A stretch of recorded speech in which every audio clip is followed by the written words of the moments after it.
This is a quick review from the Harding textbook, Patient and Caregiving Teaching. Now we have quite a few goals or objectives on this one about diverse patient caregiving, the role of caregiving in patient teaching, applying the teaching learning process, relate the physical, psychological, and sociocultural characteristics, select appropriate teaching strategies, and then select appropriate methods to evaluate patient and caregiver teaching. The teaching learning process. The reading level for patient teaching materials should be about at a 5th grade level. Do not use too many medical terms. If a patient is illiterate, then avoid the use of written material. The lack of reading ability does not necessarily imply that the family must be included in the teaching process, but it is important to try to include them, especially if they're going to be help caring for the patient. Adults learn best when given information that can be used immediately. Role-playing allows a patient to practice assertive behavior and receive feedback about how the behavior is perceived.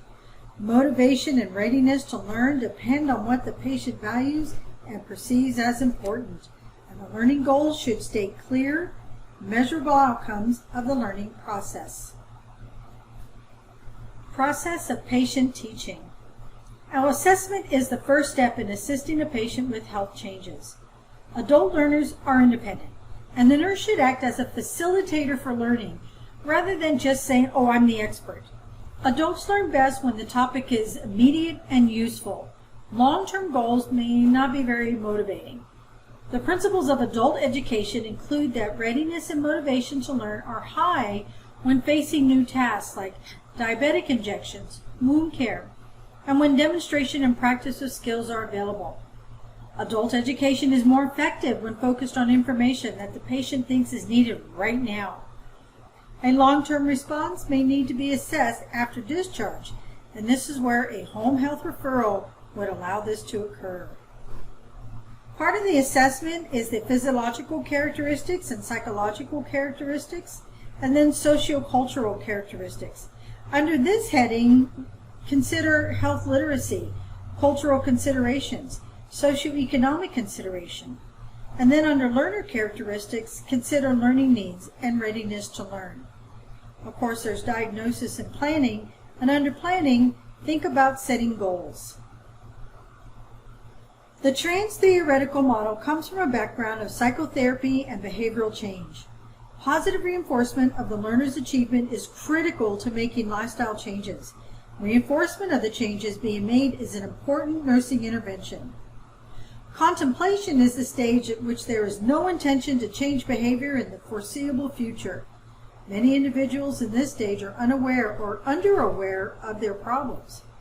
Contemplation is the stage in which people are aware that a problem exists and are seriously thinking about overcoming it, but have not yet made a commitment to take action.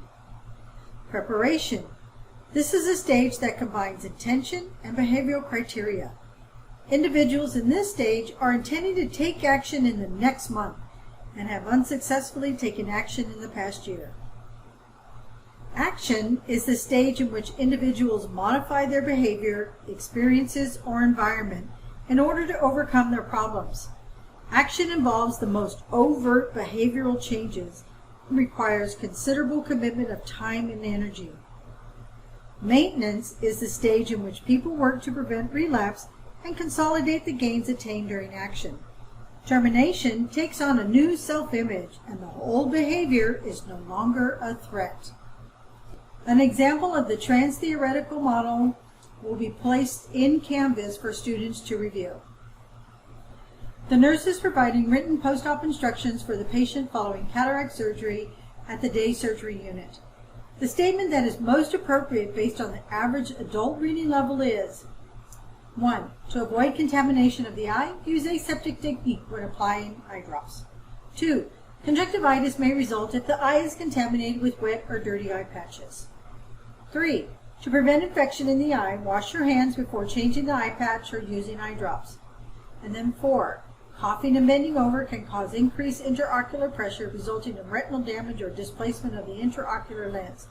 Well, just from right there, I know 4 is out. The other one I would probably take out would be number 1, because you really want to put aside medical language. because this can be intimidating and frightening to patients, and that needs to be avoided. So now you're going to choose between 2 and 3.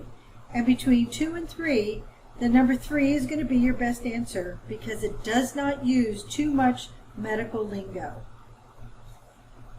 When using the Transtheoretical Model of health behavior change during patient teaching, the nurse identifies that the patient who states, "I walked regularly for about a year to help prevent osteoporosis, but recently I haven't been motivated to continue," is in the stage of. Well, the first two to put to the side are 3 and 4. Between 1 and 2, the number 1 is going to be the correct answer.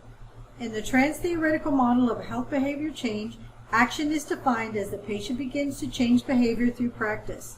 However, the patient may experience relapses.